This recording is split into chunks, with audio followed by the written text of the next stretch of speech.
Welcome, ladies and gentlemen, boys and girls. We are jumping back into the interview masterclass. And today I have with myself a dear friend, Miss Kinza Hussain. And she is an American medical student who's familiar with the whole interview process of like during residency and med school. So she will be answering every question I throw at her. And I think you can learn from like the way she answers questions because I think they're going to be really polished. So anyways, Kinza, would you want to say anything in the starting? Hi, everyone. Thank you, Manik, for interviewing me. I'm excited to be here. Okay. So you are applying to which specialty, by the way? I'll be applying for general psychiatry. General psychiatry. Okay. So all the questions will be attuned to that. So please bear in mind, you can change it to whatever specialty you like to. Just learn from her. Don't copy her because, if everybody copies her, then you're going to end up in trouble. So please don't do that. So first question. So Kinza, tell me about yourself. Sure. So I'm Kinza. I'm a fourth year medical student from the University of New England College of Osteopathic Medicine. I was born in Boston and I grew up in Westboro, Massachusetts. I am of Pakistani background and I live with my parents and my three younger brothers. I have the joy of living at home because fourth year medical school allows that. And I also have a cat named Da Vinci. So that's my little family. For college, I went to Mass College of Pharmacy and Health Sciences in Boston, and I majored in molecular biology. So that opened a couple of doors for research for me. I researched at Boston Children's Hospital, Mass General Hospital. I did infectious disease there, which I loved. And then at Sanofi as well, doing some prostate cancer research. So a couple of publications later, I decided I wanted to continue doing research through my gap year. And I also got interested in administration work. So when medical school started, I also started my MBA in healthcare management, part-time and online. And I'm hoping to use that in the future for some leadership positions. And I want to participate in medical education as well. And so once medical school started, I just started focusing on my studies and thinking about what I wanted to do for the rest of my life. And that's how I found psychiatry. So I'm excited to be here for that reason. And just a little bit about myself outside of academics. I am a person who loves to go to the beach. I love to be outdoors and hike the White Mountains or some of the smaller trails in Maine. And I don't enjoy going to the gym, but I'm passionate about living a healthy lifestyle. So I force myself to go like 3 times a week and stay active. And I do love watching TV. So I'm a true crime junkie and I listen to all the crime podcasts as well. And with friends, I love game nights. I have hosted several of those. And I would say my main hobby right now is being a social media content creator on YouTube. Wow, that was flawless, by the way. Sorry, that was a little long-winded. No, basically, I know that the usual rule of thumb is to make your answer between 90 to 120 seconds. But I think you can go off if you think it's right. And it's very much based upon like how the person is taking it. If they're getting bored, maybe ended up like sooner, because you can tell from their face like if they're getting engaged or getting bored. So just like calibrate based on whatever the interviewer is doing at the moment. But that was flawless, by the way. Like you did not stop at all at any moment. It was like a smooth sailing answer. And I think I got the gist of who you are. So that's what it was for. And there's no right way to answer any question, but there are general good rules of thumbs which you follow, like just an all-round presentation of who Kinza is. Secondly, why this program, Kinza? Yeah, sure. So I'm going to answer that based on a program I recently interviewed with. I would like to attend your program for several reasons. The first reason being it's actually a new program and I'm attracted to that because I have rotated at other new programs before and I absolutely love the one-to-one attention that not only the residents get, but also the faculty. So it creates like a wonderful, very unique relationship between the residents and who they're working with. And I feel like that creates a really comfortable and healthy learning environment. And I've also spoken to some of your residents and they commend that. They say that they love working with their attendings, that it's a very, very supportive environment, and that the faculty is actually really receptive to hearing feedback, which I think is wonderful for a new program. So the residents kind of get to grow along with the program and mold it into something perfect for the incoming residents. So that would be my first reason. Another reason is location. I definitely applied geographically because I think being close to family and friends is really important during residency. So being from Massachusetts, your program's a couple of hours away, but it's still within driving distance. And I have some friends and family also in the surrounding area in New York. So that would be exciting for me to see them more often. And I like that your program's not in the city, it's outside of the city.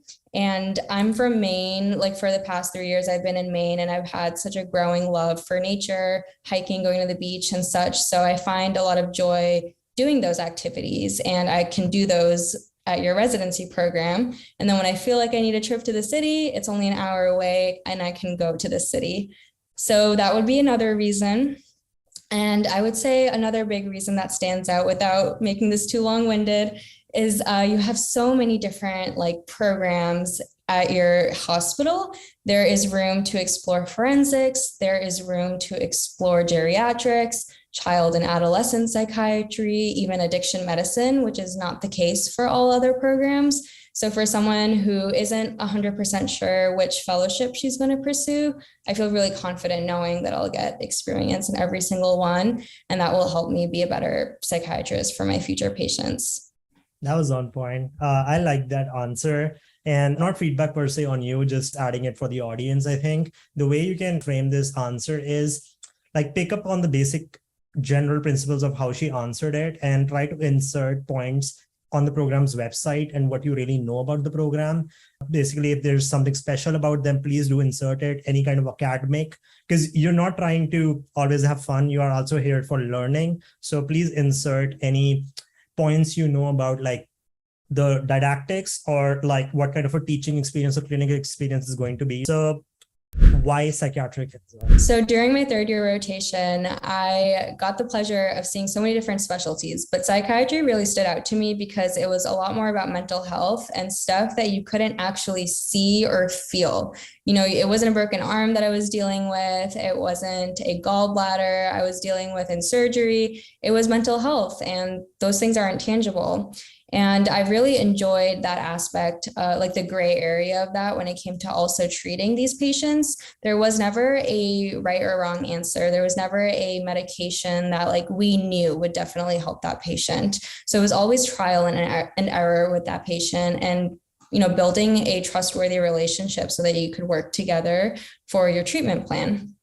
And I felt that with empathy, these patients also were really receptive to that, and it helped their treatment. Whereas maybe empathy in a different specialty wouldn't go as far long of a way. So I enjoyed that. And I also really love therapy. I have a personal experience with that where I feel like it has really improved not only my life, but also a family member's life who has struggled with addiction most of their lives. And helping that family member and advocating for their mental health has really helped increase mental health awareness in my family. And I'm of Pakistani background, and in our culture, it's not talked about as much. So as I learned more during my third year, I was able to implement that into my own family and advocate for psychiatric treatment for my family member. And I get to see them now get better with that type of treatment. So I have a huge motivation to go into this field, to be a person who is Asian and increase that Asian mental health awareness in our community. And I would like to use my vast platform online to start making videos and content geared towards increasing education in psychiatry, mental health. I've been seeing a lot of misinformation being spread around on the internet, for example, about ADHD and ADHD medications and what it looks like. And I think it's really important to have educated people on the platform sharing with the public what it really is, so that people can help not only their friends and families, but also themselves. So that was great. The only fact that I can add to this is read books about your certain specialty. Psych has so many books. Surgery has so many books written by doctors, and try to dive deep down into their reasons. That kind of reflects into your own reasons that why you got into that specialty and why you like that specialty, even though you can't put that into words. So I think that was great. What are your future goals? Sure. So my future goals are to join a residency program in general psychiatry. I do have hopes of potentially pursuing a fellowship as well. Right now, I'm thinking either forensic psychiatry or child and adolescent psychiatry. I didn't know I would like working with kids as much as I liked it in my last rotation, and I was only with them for a week, and I found myself wanting more time. So I want to explore that a little bit more.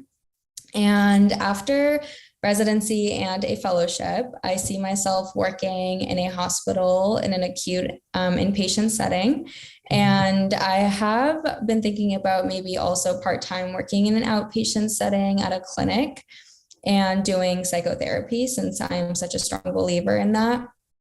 And then even looking further down the future, I do have hopes of opening my own practice one day, and calling it a place of my own and have my own patients at that practice. But that's a lot farther down the line. Yeah. So a few pointers, like it was great, just like so that the audience realizes what's going on. First of all, like Kinza's talking through a smile, which is something that I really like, is you're smiling and you're talking, which I think a lot of people forget to do that. And that kind of gives a friendly vibe, which is great. And you have great eye contact. So that really goes along with the interview. And there's this seamless transition between different points. You're not thinking, okay, 1, 2, like you're not giving any big gaps. So that's going for a great interview. What are your greatest strengths, Kinza?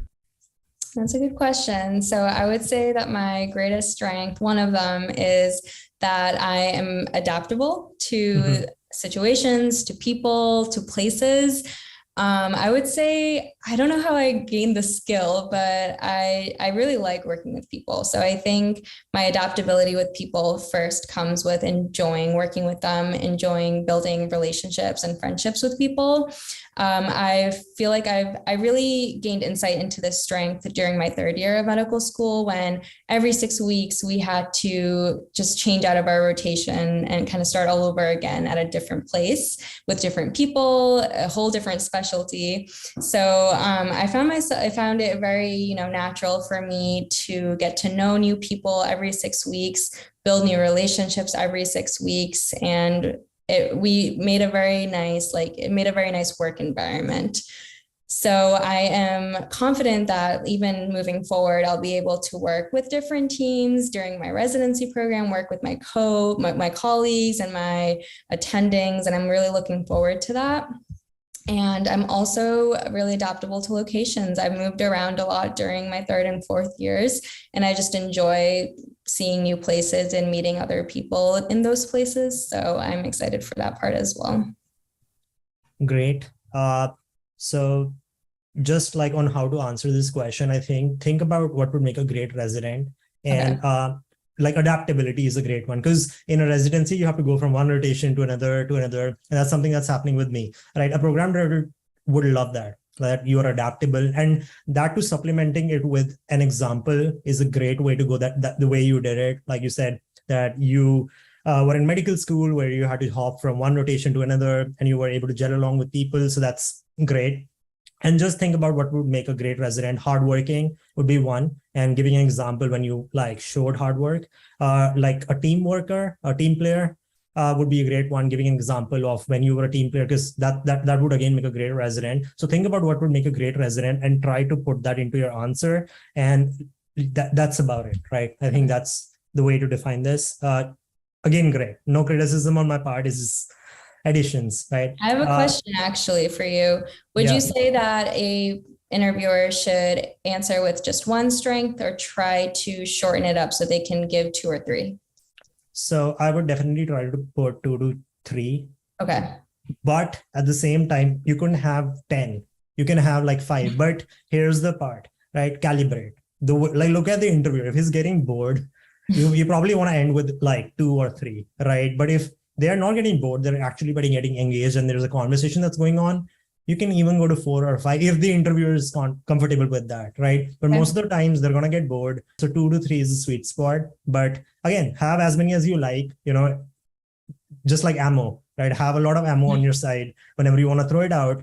But just be mindful of the person's their attentiveness, and if they're getting bored, and calibrate accordingly. I think that's the way to answer. One great advice I got as well, and I'm sorry if this doesn't fit into your interview right now, But a lot of times people won't ask what your strengths or weaknesses are because they know that's in every template. So the trick is to try to answer that question in another question, so they still get an idea of like what you're good at.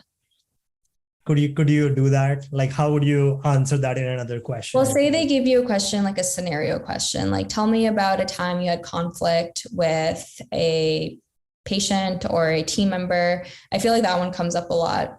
You can talk about the scenario, but if you handle the situation well, then you can kind of throw in a strength about how you're able to resolve conflict, or how you're a team, you're really good at working in teams, and that it's really important to you for everyone to work well together. So that would be a way you could throw it in. I definitely agree with that, because the thing is, there's this really good quote: the buck of the conversation falls on you, which means that it's up to you to bring up those strengths. It's not up to them to ask you that question, like, what are your strengths, right? So don't expect to get that question all the times. Just know that there has to be times like when you have to throw in those strengths, even in other questions, like you said, right? Yeah, like you should form that interview if you're not getting the questions you want to get. Yeah. What are your weaknesses? Sure.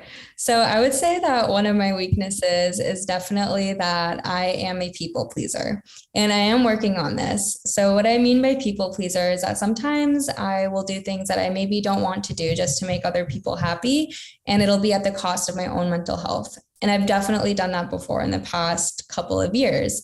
And it was really taxing for me during medical school, in such a very demanding place, to also give my energy to doing things or pleasing people when, I really didn't need to, or they really maybe didn't even need me. So I'm trying to work on that. I can't really give more specific answers other than small things like trying to tend to what my roommates may need of me, what my friends may need of me, support they may need that I may not be in the place to give to them, and doing it just to make others happy.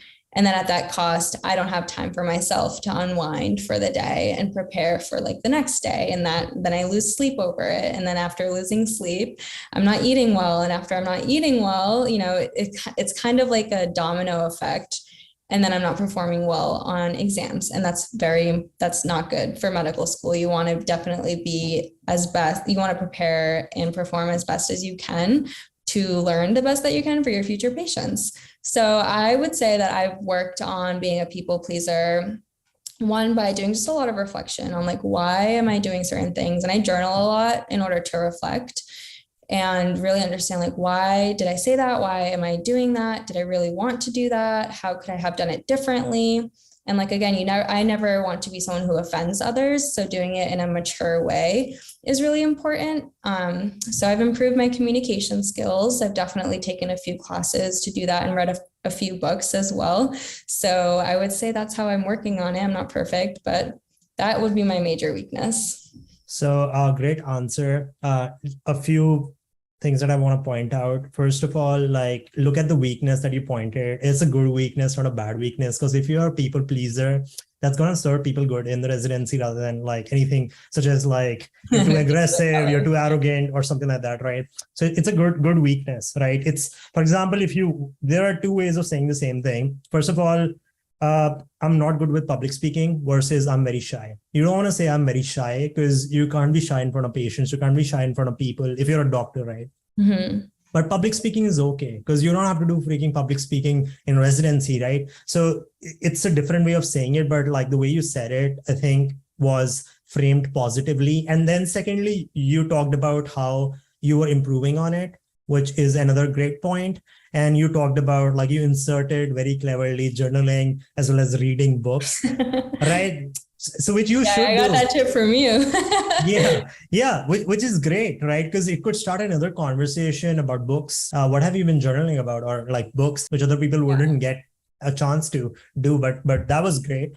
Just a few pointers so that people understand what's going on. Mm-hmm. So now we're going to shift to behavioral and situational questions. And she's going to be answering with examples. So the first one is, tell me about your most memorable patient. Sure. So I would say my most memorable patient would be patient X. I won't say her name. And I just had the pleasure of meeting her at my last rotation. And she was suffering from paranoid schizophrenia and psychosis. And the reason why I remember her so well is because, every day when we interviewed her, she elaborated on kind of the story of her life and what's happened in her life.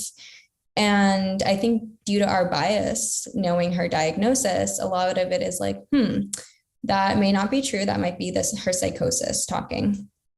But after 2 or 3 weeks of finally getting into contact with a family member, it took a while. I finally learned that a lot of her story was true. She only had 2 delusions out of the entire story she was telling us every day. And her 2 delusions were that she had heart cancer and that she had a son. But everything else, the story of how she went to college, how she didn't get along with her father, how she came home and XYZ happened, all of that was true. And I was kind of mind boggled that, wow, you really don't know until you gain collateral, how false or true a statement could be. And if you don't gain collateral, then you don't know how to better treat them or help them. We don't want to be pushing medications thinking she's more psychotic today than she was yesterday, for example.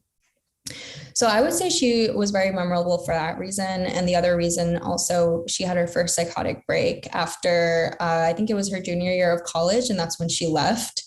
And she was just a smart, highly educated, independent woman before her psychotic break. And she had no, history after gaining collateral before that of any mental health illnesses. She didn't have depression or anxiety. She had a little bit of insomnia when she was young, but that was about it. So that just spoke volumes to me. And it really affected me knowing someone around my age had gone through that. And it just made me really think how, if there was another patient like her before she went off to college, how could we have prevented it? What steps could we have taken? Maybe we could have paid more attention as primary care physicians about her family history, and that's because schizophrenia was in her family history. So maybe try to have her not undergo situations that may cause high stress. But those were just some kind of the things I was thinking about. And I would say that's why I remember her. Yeah. So that was a great answer, but yeah, nothing more to add to it, but everybody has a different memorable experience. But talking about what you learned from that experience is great. You learned something from it, as well as how did you add to that patient's experience could also be great. According to ACGM and 6 core competencies, right? You can insert anything like adaptability or medical knowledge or patient-based learning. So tell me about a time when you dealt with a difficult patient. So one patient that comes to mind, I wouldn't say that this was a difficult patient. I can't say that any of the patients I've personally worked with, I never thought any of them were difficult because I knew that they were all sick and that they were there for help. And the fact that they came to the emergency room to get help just spoke volumes to me. There was one patient who was elderly and he had schizophrenia as well. He had actually a late onset schizophrenia. And there was a question of Parkinson's and dementia as well on top of that due to some of his symptoms. So he was difficult in terms of trying to figure out the best treatment plan. We tried a few different antipsychotics, just first-line antipsychotics, and they were not working. So we had to ultimately put him on clozapine. And clozapine was working. So we monitored him every week, his CBC. And then it was kind of hard to figure out if his side effects were due to the clozapine or if it was due to his Parkinson's. And we couldn't do that without taking him off his medications, which we didn't want to do because we were trying to get him to get better so we could send him home. So I think his treatment plan was just a little bit complicated, and due to one of the side effects can be difficulty talking, and he had a lot of mumbling and a lot of drool. So you really had to sit there and spend time with this patient to understand him, and you have to talk to them to know if they're doing better that day. So I always, as a medical student, you have more time. So I took advantage of that and kind of built a bond. I would always go back to the floor after rounds to talk to him more and try to really understand what is he saying. And because I spent more time with him, I was able to help during rounds every morning when, we were kind of trying to get through patient meetings as quickly as possible, to be like, this is what he's saying. I can understand him. And yes, today he actually is doing better. So we can start working on a discharge plan. And ultimately we were able to send him home because I was able to advocate for him by being able to understand his speech, which would be very difficult if you didn't sit with him for an extra amount of time. Great one. I had another one, like where one of the patients tried to attack us because he had schizophrenia and psychosis. And he actually ended up spitting on my attending's face, and my attending did not react to it. I remember we really kind of calmed him down, put him in restraints. We were very gentle with it. And my attending was very down to earth. And he actually said these really good words, kind words, which was like, we are not here, we are not here against you. We are here with you. And we are not trying to put you in a prison. We're just trying to help you. And that kind of calmed the patient down. And I think I learned a lot from that, on how to approach difficult patients. And I did give him his antipsychotic, and he did calm later. And he did say sorry later. But yeah, I learned a lot from this on how to frame the way conversations go with patients. So yeah, that was mine. But not a great example. Yours was great too. So, you understanding his difficult speech, which ended up leading to the discharge. Tell me about a time you had a conflict with a team member, and how did you resolve it? Yeah, sure. So the reason why I'm able to answer this immediately without thinking about it is because this happened a couple of months ago on my first audition rotation. And I was working one-on-one with an attending, and again, since I'm a medical student and we have the pleasure of having extra time, I would spend that time talking to other patients on the floor that weren't directly working with my attending. And so I was talking with this other patient, and he was just kind of, he was feeling a little frustrated that day. And most of these patients I was on an addiction detox center, just to paint the picture. So he was talking about his, co-occurring depression. And he felt like he wasn't being listened to, and he wanted, a different treatment team. And he said, maybe if I said that I was going to kill myself in my room, maybe then people would listen to me. And I provided him support and listened to him. But I felt like, okay, he's asking for help. How can we get him help? So I asked my attending, I said, hey, is it okay for me to write a quick little progress note based on a conversation I had with another attending's patient? And he said, yeah, sure, that's a great idea. Go for it. And I talked to some of the nurses on the floor, this is what he's experiencing. And they also advocated for writing a progress note. And they said that would help him get additional psychiatric treatment if it was documented. So I wrote a progress note. And then the next day, I came to learn that patient's attending was really upset with my note, very angry, very upset. And I actually took that sarcastically at first. I was like, oh, you're just being, you're sarcastic, you're kidding around with me. Mm-hmm. It's like, no, he's very upset. And I was like, oh, I'm so sorry. What happened? What did I do? What did I say? And I came to learn that my note was very inflammatory, because I used quotations like, the patient said he's going to kill himself in his room. He wants, treatment. He's depressed. And that was the first time ever that I was introduced to the legal consequences in psychiatry for the kind of language that you use in your notes, and you have to be very careful. So my attending that I was working with kind of educated me on that. And I felt very bad that, I didn't seek consent from the actual attending for writing this note in the first place. So I offered, I was like, I would like to speak to him and apologize to him. So I did that, and it ended up going really well. I was just honest about where I was coming from, and I profusely apologized for the mistake I made. And I said, this is a great learning opportunity for me moving forward. And he took it really well. I think if I hadn't apologized, there would always be that kind of awkward, what would you call it, vibe between us. But after that, we actually became good colleagues after that. He gave me advice for applying to residency, and he told me he'd be happy to see me out of his program. So I think that speaks volumes to how long of a way an apology can go. That was great. Again, like the way you handled the conflict by apologizing and having empathy towards him and like what happened, and just like understanding your mistake. I think that goes a great way towards communicating that you're going to be a good resident, which is what people want, because you're going to be making mistakes. I'm going to be making mistakes, right? So at least we can apologize. So tell me about a time you worked in a team and what responsibilities did you have in that team? Sure. So I've worked in so many different teams. I guess part of a research team, some responsibilities I had was my day-to-day lab responsibilities, working in a bench lab, doing experiments like ELISAs, different assays, cell culture. I would say I've also helped write 2 different papers. So I've helped with not just the writing part, but also the editing part. And I would say the last big responsibility would be helping create surveys on REDCap for research. So those were some of my responsibilities there.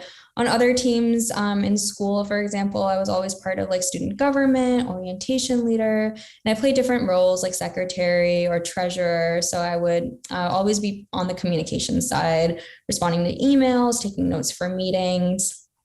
And more recently, I was also medical chair for a small community organization called Apex Youth Connection. And we work with little younger kids in our community who come from like low income families, and we help them kind of just prepare for the world. We hold seminars about getting jobs, job skills they should have. And for me as medical chair, I actually talked a lot about lifestyle. I heard that these kids were drinking Monster and staying up until 3, 4 a.m. playing video games. And I was like, oh my God, you're like 12 and that's poison for you. So we need to talk about that. So I did a quick little fun seminar about like how these energy drinks are not good for you and maybe what they can do alternatively if they're not going to quit right away. And just talking about what these things can do to you long term. And right now they're kids, so they're not going to really understand or see it. But I tried to make it, I tried to put it in context for them. So those are some of the roles that I've played more recently outside of my roles at rotations. That was great because a lot of people, what they would do is they would again inject the role of a medical student back into the conversation, which would make it boring, but you actually took it in a different route. I was about to do that. I was going to be like, so during my rotations, but I was like, they probably that'd be great too. Because you've already told me everything, right? Like a lot of that regarding your audition rotation. Yeah, I would agree. The conflict got resolved, hopefully. All right. So yeah, that was great. And I loved like how you went from one response, like you didn't just focus on one responsibility, but on how you played different parts in different teams. And I think that just goes, again, it's a good thing towards residency because you can be like the team leader at one time, and then you can be a follower at the same time, which is, again, like a great interplay. Because we do have people in residency sometimes who, don't want to play the follower, who just want to be the team leader all the time, right? So that was great, by the way. Yeah, that's a great point. I would have never thought of it that way. Yeah. So tell me about a difficult obstacle you had to overcome in your life. There have been several. I could write a book on it. Yeah. Okay, let's see. I'm going to give you 2 answers. The first answer I'll give you was my step 1 obstacle, which I'm sure a lot of students talk about. That's why I have another one I'd like to talk about. But I performed below average on step 1, and I was devastated because I thought I prepared so well for that exam. I studied so hard that it actually ruined my mental health, and that was probably the first mistake I made.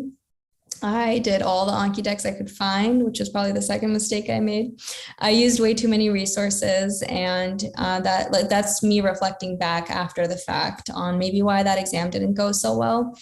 And I think that how much it hurt my mental health was probably the biggest thing. I thought I was doing the right things. I was going to the gym every 2 days. And I was like, yeah, that's fine. I'm taking care of my mental health. But I was listening to Golgian lectures while I was at the gym. So I was like feeding my brain step 1 material while I'm at the gym. So it wasn't a real break. And after all that reflection, I had to build up a lot of courage to change my habits to study for step 2. I quit Anki. I decided, I know I've been using this resource for like 2 years now, but I don't think it's working for me for standardized exams like it did for my school exams, because I'm not the type of person that can like strictly do the same thing every single day. So I struggle to do those Anki cards every day. And I also lost the context. And if you don't know what Anki is, it's just a flashcard system.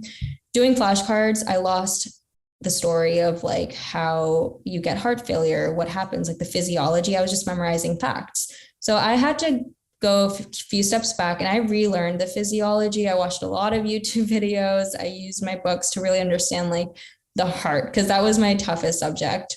And after I understood like how a normal heart works, I was like, okay, now let's learn the pathology. And the other big thing I changed was I was like, fine, everyone says just do UWorld practice questions. I'm just going to do that. And that was the other thing I changed. I was like, I'm just going to force myself to do the questions every day instead of telling myself I need to do content review first. I was like, I'm going to just do the questions and use that as content review. And that really worked for me. And I was able to improve my score by 19 points, which was big for me. So, okay. Yeah.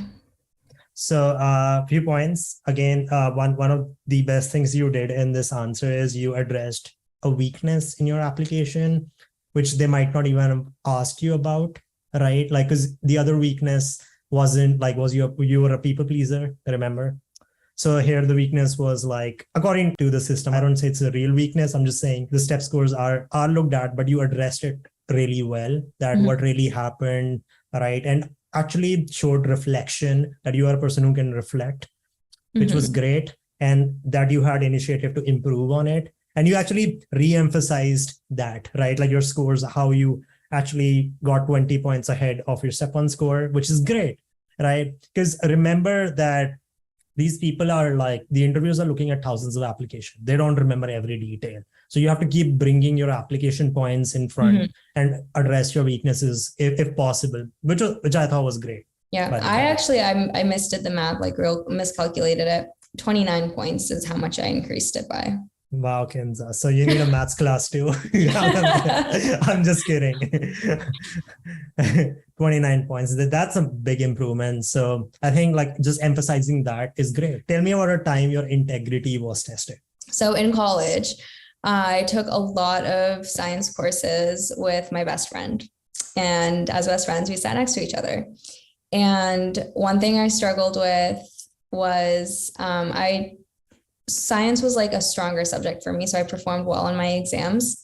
And my my best friend, struggled a little bit more in those classes. So she actually asked some help during exams, as in like she wanted to cheat off of me during the exams. And I will say the first time I was kind of taken aback and I let it happen. And that was a mistake on my part.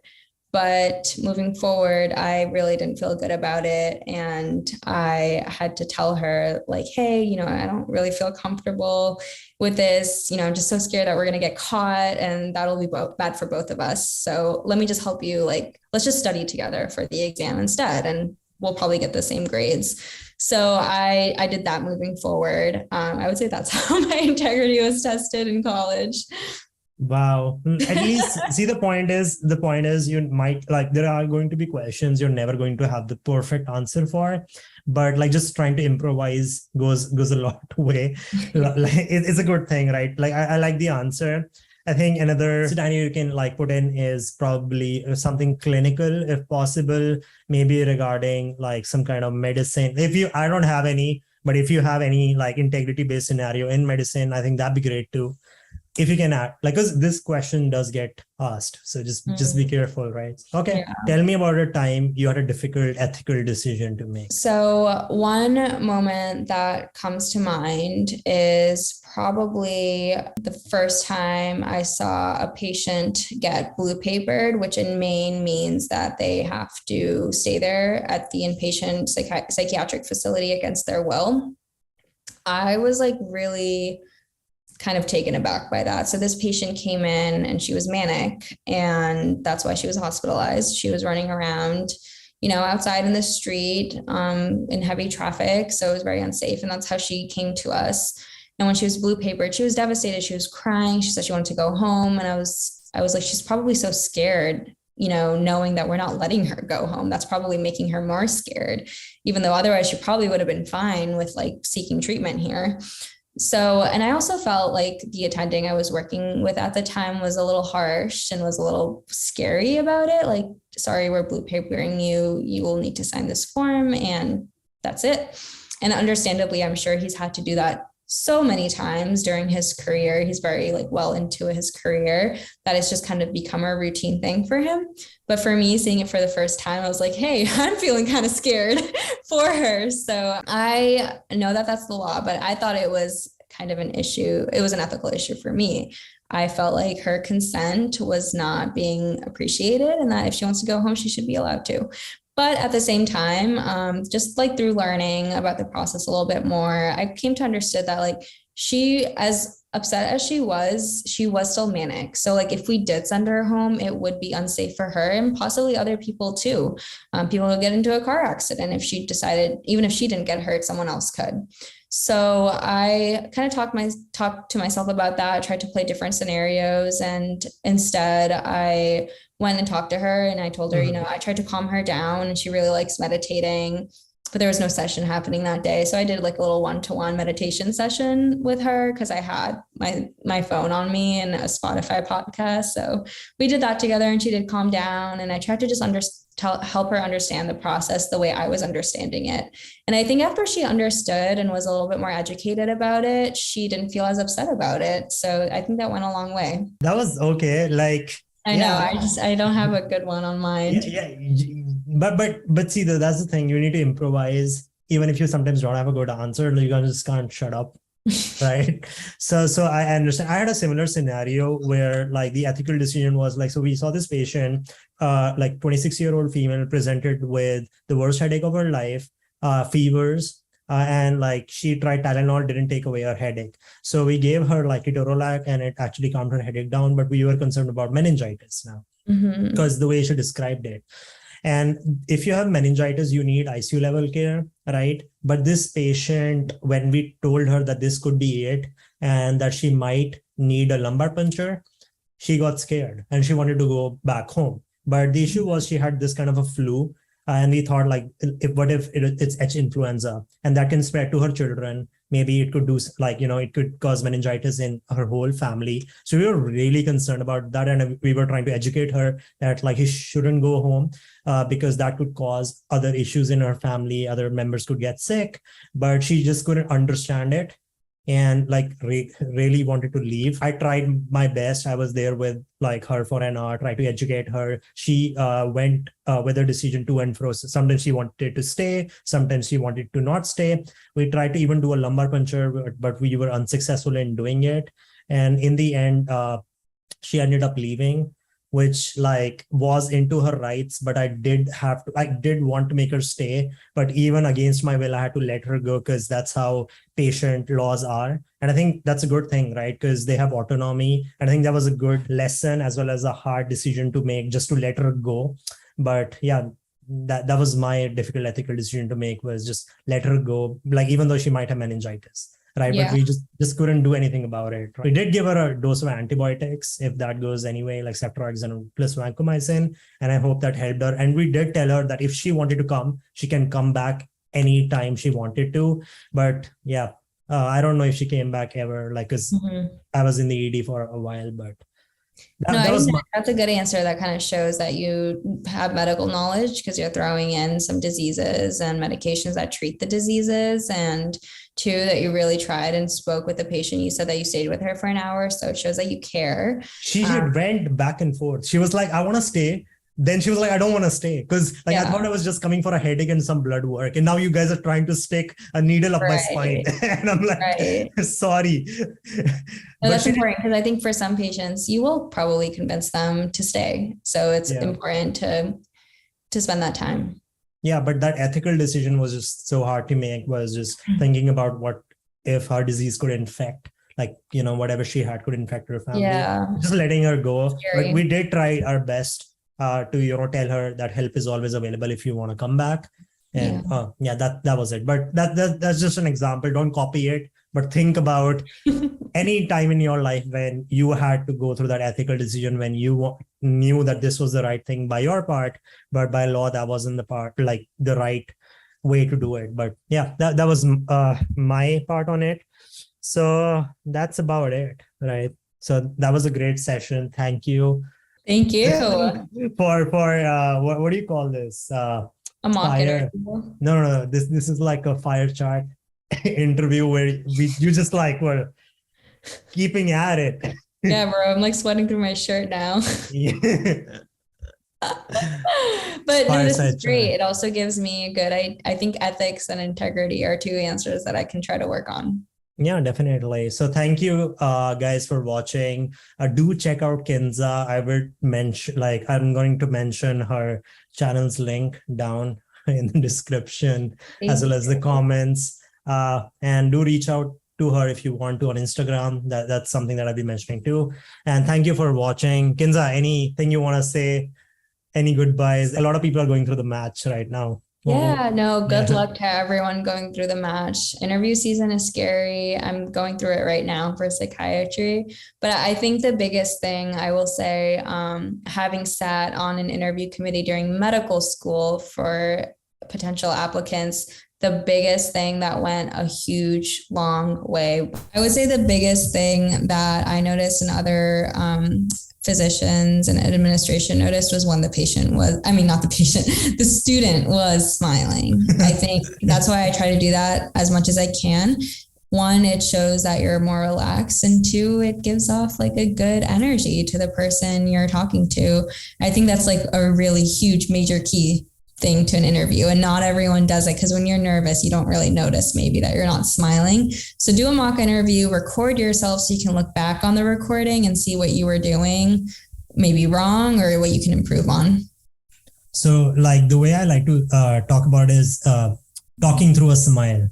And that's something that Pick Up Limes does. So there's this channel on YouTube. Her name's Pick Up Limes, and it's a cooking channel, and she talks through a smile so well. Like I love the way she does it. So I try to learn from that. There's also this, if you think about it, there's this guy on Instagram, TikTok, and he's a cook, and he cooks like large ethnic meals. I think he's Turkish. I'm not sure, but he has this like huge smile on his face the whole time while he's like chopping. That's like his trademark. That's his thing. He's just like smiling the whole time he's doing it. And you just love watching his videos because he's smiling and he makes you happy. And then he did another video recently where he's frowning and doing all of it at the same time. Like he just doesn't stop frowning, and it actually makes you depressed. So it makes a huge, huge difference, like the energy that you give off to your interviewer. Yeah, body language is everything, right? Everything. All right. If your conversation comes through the right body language, only then will it make an impact. Otherwise, if you're frowning all the time while delivering excellent answers, I don't think that's it is just as important as what you're saying. Like you have to do both. Yeah. So thank you, by the way. And it's time to say goodbye.